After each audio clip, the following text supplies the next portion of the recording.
Morning, everybody. Thanks for having me here today.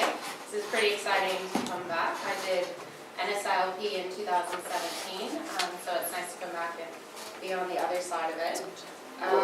So I was where you guys all were 2 years ago, except I was in Durham. So I know what you're feeling. You're probably all really tired right now. But I'll just tell you a little bit about me. I'll take it there. Yeah, this might be the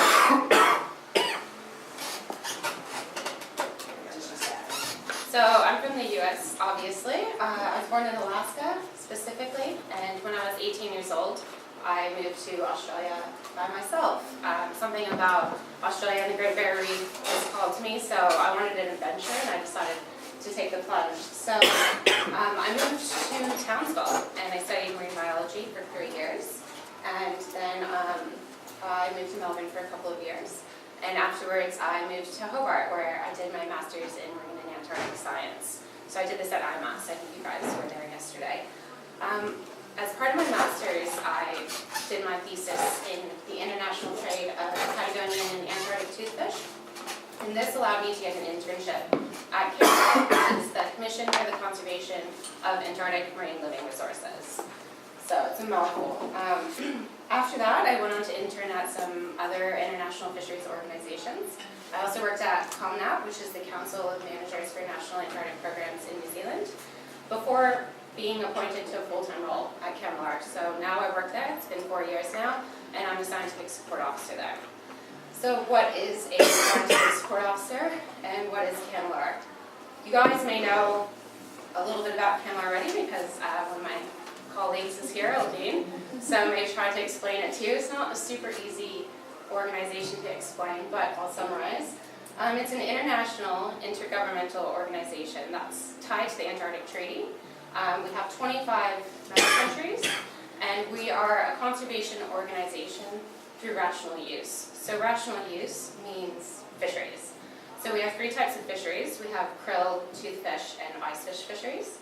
And in my role as a scientific support officer, I assist with technical tasks to manage daily fishing operations, and I also manage our marine tourism program. So this is a program that's internationally collected data looking at debris in the Southern Ocean. So the whole point of this is to see if there's any fishing gear that's being found, and if there's any human activities that are having an impact down there. We're trying to identify that.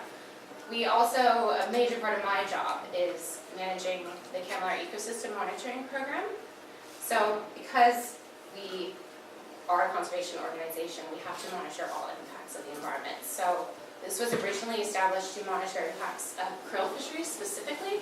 So it's looking at krill-dependent predators like penguins, seals, and flying seabirds. So because we operate in such a remote, pristine area, we have to look at a holistic view of how we're going to manage our fisheries in the area down there. At CAMLR, we do have to be at the forefront of our management practices. We are in an area where only we are operating, so if we do mess up, we have 25 countries to tell us that we did so, which can be quite stressful. So we have to be using best practice and the best available science to make our management decisions. I am very proud to say that I work at CAMLR. I don't know if Aldine is. Yes. Putting on the spot. Yes, I don't know if I'm proud of you working there either.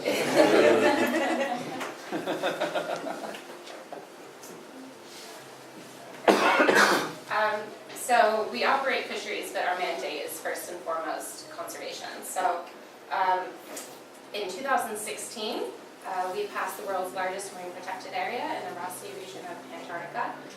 It's actually in the Guinness Book of World Records, which is exciting. It's 1.55 million square kilometers, and it went into effect in December 2017. So it's a really exciting time to be a part of CAMLR and to be in my sector of international fisheries. We are a conservation organization, and I really do think that we are progressing in the right direction. So an exciting recent project that I've been working on has sorry. No.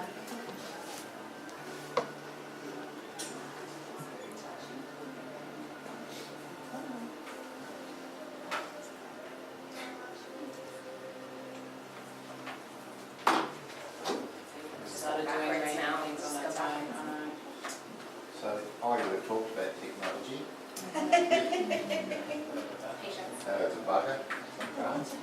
You. No?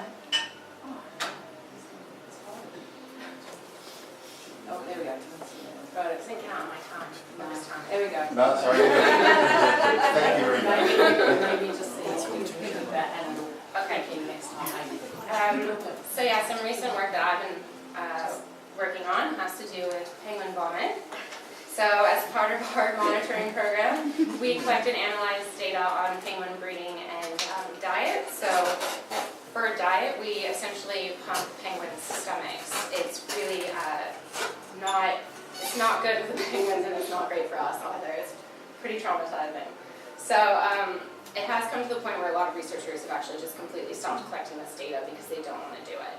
So this data is really important actually. We need to be able to see what they're eating, if their diet's shifting, if fisheries are having an impact on that.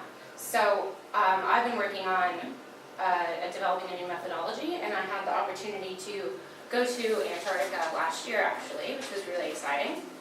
And I studied penguins, and I'm trying to develop this alternate methodology that shifts from shaking a penguin over a bucket. So we had the first trial where we collected samples of overspill, which is pretty much, you can see it in that photo on the right, when adults feed their chicks. There's a little bit sometimes a spill that like comes out and goes on the side. So collecting that and analyzing that. So we've called it krill spill, which is interesting. And we are getting pretty encouraging feedback, and I'm hopeful that this will actually replace the previous methodology. So there are definitely some challenges that I face, other than this computer. Science, especially Kemmler science or work, is very male-dominated, and not only that, but most of the scientists have been working for 15, 20, sometimes upwards of 30 years in Kemmler. So not only am I normally one of the few females in the room, I'm also normally the youngest person in the room. So presenting my research in front of my peers that have been doing similar research, sometimes for longer than I've even been alive, can be quite intimidating. I definitely face feelings of inadequacy, of not having enough experience, of being judged, but the way that we get through it is like there's a lot of international meetings that we have. We have ladies' nights where all the women come, and we basically talk about issues that we may be having and support each other and encourage each other, and especially the younger people as well, early career scientists. And find each year it's been getting better and presenting stronger and more confident. So being a leader, what is a leader? It's what you guys are going to be talking about for the next 6 months. I've never held an executive position, and I don't manage a large team of people. So I've done this program, but does that really mean that I can come here and talk to you all about being a leader? So when Jill and Chris asked me to come, I definitely felt a little bit out of my depth. But I did watch this TED Talk once about this management theorist. I didn't even know that existed, but it does. This guy talked about how being a leader is not about rank. So you can be a CEO of a hugely successful company that doesn't by default make you a leader. So it actually is about making the people around you feel safe. So about putting people first and being a person that people can trust, being empathetic, honest. I don't know if you guys have done your word cloud yet, but I'm sure that you will, and you'll see all of these words. So maybe it's not always about being the most experienced or intelligent person in the room.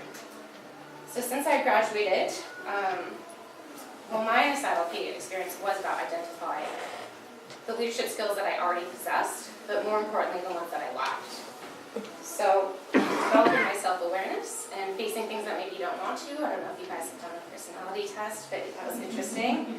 And I think that this is something that after this program you will continue to do forever. So since I graduated from this program, there have been many changes at my workplace, our workplace, with upper management. And everybody copes with change differently. Some people don't want it, some people really accepting of it. So I've actually helped to start a staff committee, and this is to represent the concerns of basically all staff members, especially those that don't feel comfortable expressing their own opinions. I definitely believe that this program gave me the tools to identify that that was needed and to help start it. And your NSILP journey might take you somewhere else, but good luck to all of you and make you proud to be here today.